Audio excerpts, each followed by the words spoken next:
topic, I'm extremely happy and pleased and honored to welcome Her Excellency Hala Said. Hala, she is the Minister of Administrative Reforms and Economic Planning of the Republic of Egypt. And she has been a very tremendous support, and she's a pillar of EMNES, because in fact, when we started EMNES, Hala was with us as one of the members, the founding members of EMNES, because back then she was the Dean of the Faculty of Economics and Political Science at the University of Cairo since 2011. And of course, she's a colleague, professor of economics at the Faculty of Economics and Political Science in the University of Cairo. So also we are all very honored because Hala has been selected as the best minister in the Arab world not a long time ago. And for us, this is a big honor, Hala, to have you in our network as a member of the advisory committee of EMNES, and really an engine, because we always look at what you do, in fact, and really it's a great what we're doing in Egypt in terms of the reforms that you have been able to put in place, and all of us we're looking at you, and hopefully our research, I think, will be helpful for you and for many other countries to give some new ideas and so on. So I'm very happy to have you, Hala, and please, the screen is yours now.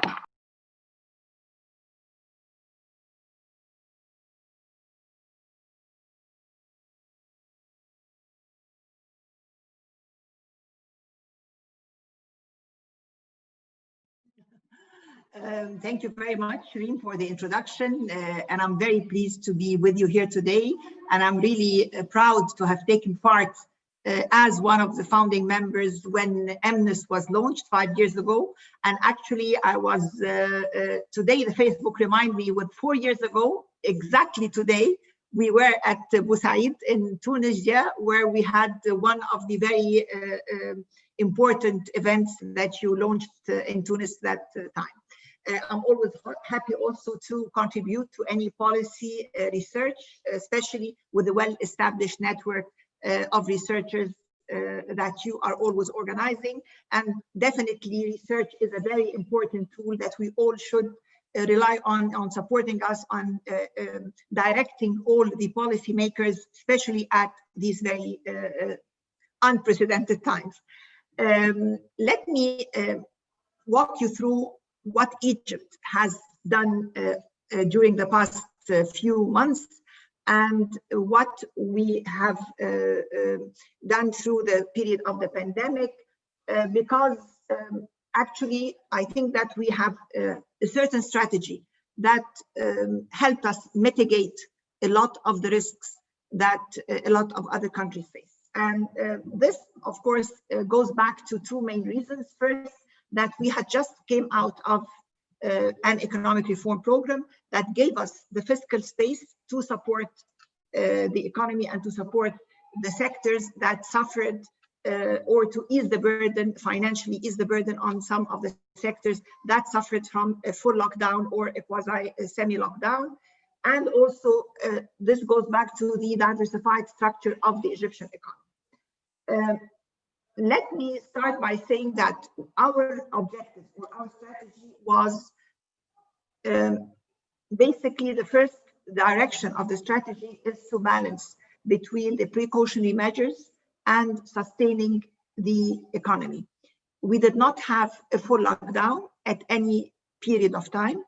We tried as much as possible. This was a major challenge. We tried as much as possible to, of course, take a lot of precautionary measures because health of the people is on the top priority, yet to keep the economy going. Our key objective was support the economic sectors through sector-specific measures, support workers that were basically mostly affected, and of course keep monitoring the economy.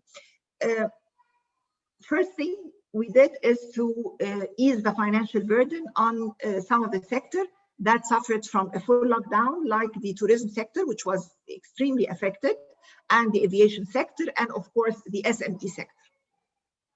The other thing, what did we do to this sector? First, the monetary policy, the Central Bank of Egypt decreased the interest rate by 300 basis points one time. The other thing is that we had financial initiatives, different financial initiatives to support the sector through having a sort of financial packages to give to the companies that work in these sectors in order to help them cover their operational expenses, and of course to delay all the credit entitlements for this sector. In addition to that, we delayed taxes and all sovereign duties like municipality fees for also the tourism and other sectors that suffered the most during that time. The other thing is we tried as much as possible to support the sectors that were basically had more resilience, like the agriculture sector, like the telecommunication sector. These sectors are more flexible and they were more resilient to the external shock. So we decided that the government should increase its investment, and this is what we do as the Ministry of Planning, to increase the investment for the year 2021 by about 75%. And specific sectors we increased by more than that. So we increased, for example, the digitalization and the ICT sector by 300%. We increased the health sector, of course, by about 80%, the high education universities by about 100%, and so on. So this, of course, helped these sectors sustain, give a boost to the economic growth.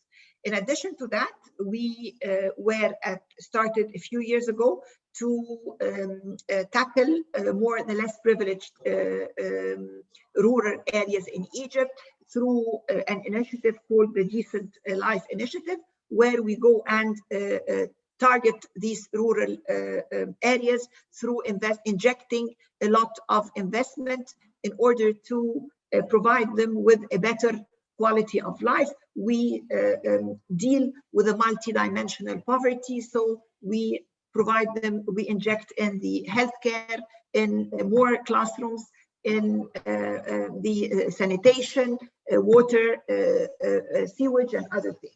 So this helped us, of course, in order to help the economy going. In addition to that, due to the fiscal space that we had from the economic reform program, we increased salaries by 15%, we increased pensions by about 30%, and we gave allowance to employees by about 8%. So this increased the consumer spending, and of course it helped the economy moving during the past few months. And the result was that we achieved a positive growth rate by the end of June 2020. We reached about 3.6% growth rate. Of course, we were supposed to reach 5.8% growth if we did not have the pandemic, but of course, due to the pandemic and the lockdown of the tourism and other sectors that were affected, like of course the industry, so we had, of course, definitely negative impact from the pandemic. In addition to that, also we provided some cash transfers for the irregular workers. We had a big number of, in Egypt, of irregular workers. So these irregular workers, most of them, according to a census that we made at the CAPMES during the period from June to September, we discovered that 75% of these people did not stop working, but they worked either less hours or they worked less days. So they used to work part-timers rather than the full-time that they used to work. So according to that, we decided to provide these people with a temporary cash transfer for an amount of money for 3 months, and then we continued for another 3 months. So also this helped the growth of the economy. The other thing is that, and I heard a few minutes of the talk of my colleagues at the conference, is that all the countries are opening, the priorities of all countries are changing. Egypt is one of the countries that decided to reprioritize its sectoral emphasis on sectoral issues. So now we are giving a great emphasis to localization of our industries and, of course, to reopening green. So for the first time, we had me and my colleague, the Minister of Environment, and she's a lady too. We're now 8 ladies at the cabinet. So we made guidelines for sustainability for the projects that we inject as investment to the public projects of the government. And now we are expanding this to the private sector. So in order to have a national guideline for sustainability of the projects. Also, this needs a lot of capacity building. So now we started this month training, last month, November, training the planning unit at different ministries in order to understand how to take care of the green aspect of the projects. And as you know, we issued the first green bonds in Egypt. The other thing is that, of course, the second, as you know, we started the first phase of reform in 2016, and of course, this reform, although it was tough, but it reaped a good positive results. But we need to continue this reform by a structural reform program. So we started working several months ago on the structural reform program, where we need to diversify the economy more towards the real economy, real side of the economy. We need more weight of the industry in the economy, more weight of the digitalization, ICT, more weight of the agriculture and the agribusiness in the economy. The other thing is we're working on the flexibility of labor market. We have a lot of structural deficiencies in our labor market. Although our unemployment rate is going down, but we still have a high unemployment rate from graduates of universities. So, and actually we've been working on this for the past couple of years. We started opening technological universities and community colleges. We started also revamping the technical education system through having an accredited a new skill council for each skill set council for each sector. And of course, we need to accredit, we're working, that's a medium-term plan that we need to accredit each sector in order to have competent technical graduates from technical and vocational schools in order to fit what the market really needs, because the market is very dynamic and the needs are very dynamic, and basically we don't need all these graduates from the conventional classic education that the university gets or provides the market with. So we are working on this, and of course more role to the private sector, and this of course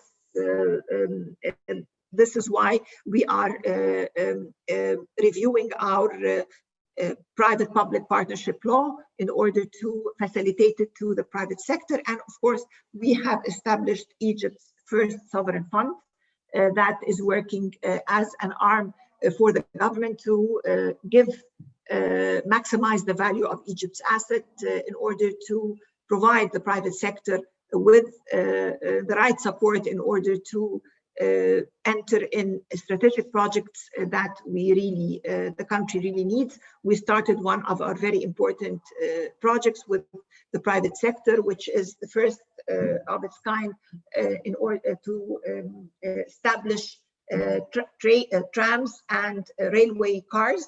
This is being done with a consortium of the private sector, 5 big companies where they have a share of 74%, and the government has the rest of the share, sovereign fund and the Suez Canal Authority.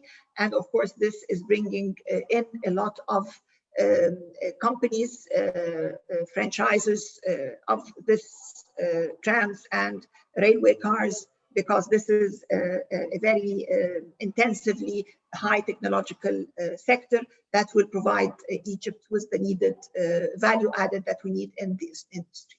So in order not to take too much time, this is in a nutshell what we have been doing through the past few months since the pandemic.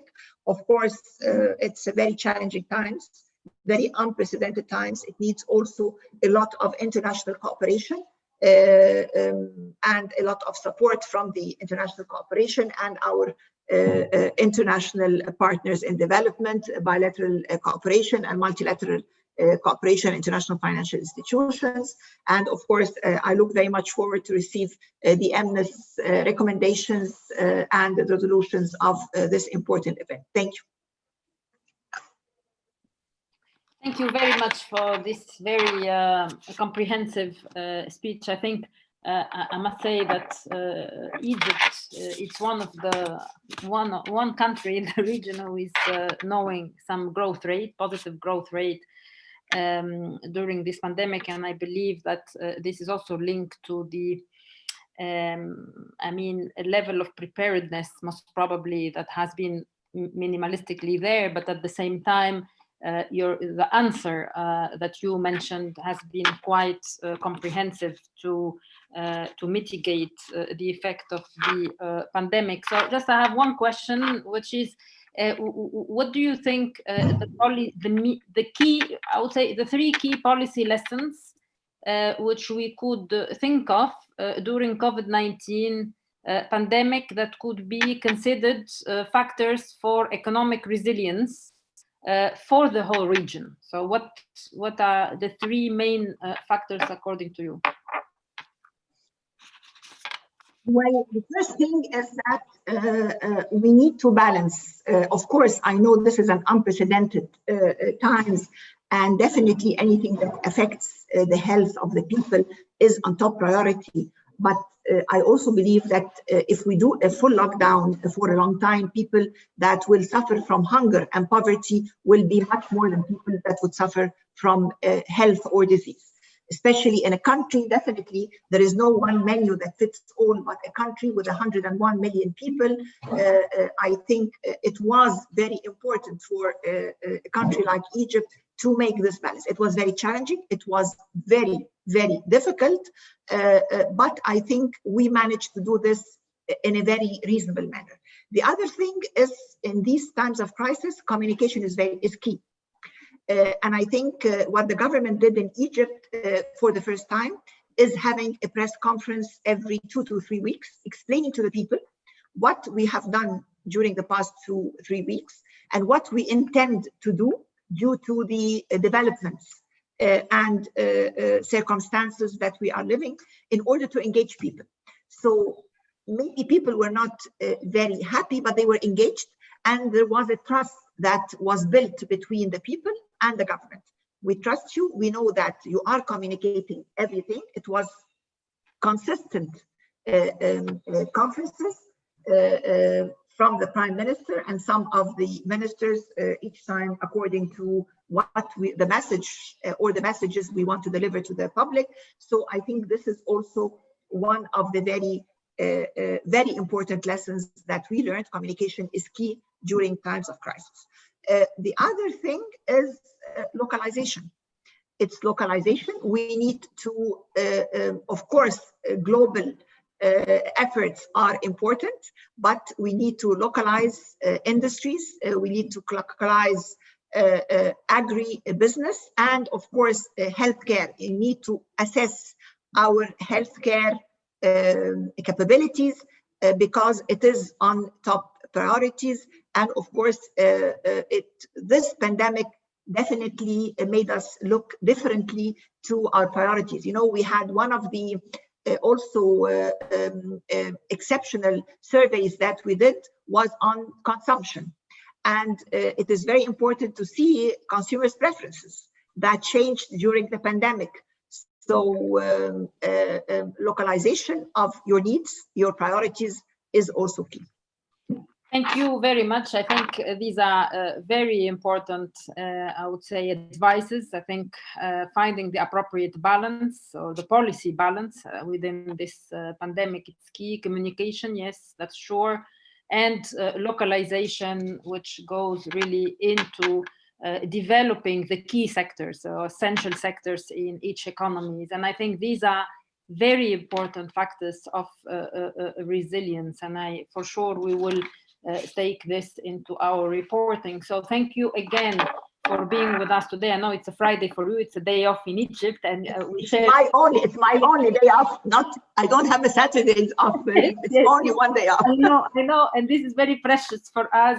Really, thank you so much, and we are extremely happy to have you closing this this conference. I would like now to close officially this conference. First of all, I would like to thank all the speakers, all the panelists, all the discussants, everybody who has shared his and her time with us during these 2 days. It was very inspiring conference, and then we learned a lot.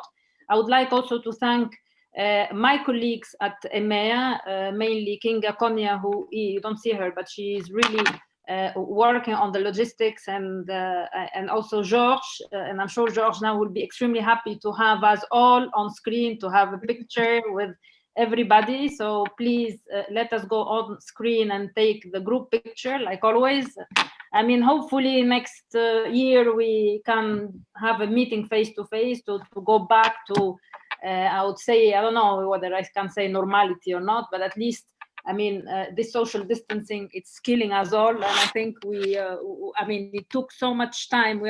When we started the pandemic, I never thought it's going to be 1 year, and almost we are getting into 1 year in this situation.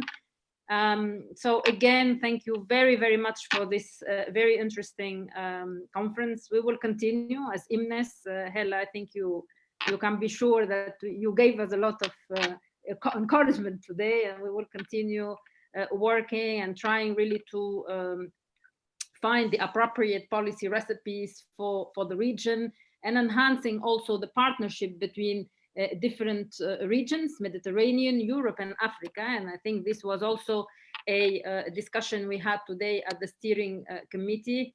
So please let us have the group picture all together.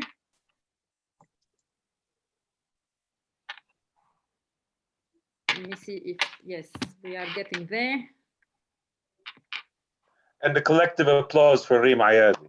Yes. Thank you all the team, They did very good job, really. I'm very happy with the outcome of this conference, and we will continue working all together in this exceptional circumstances. So here you go.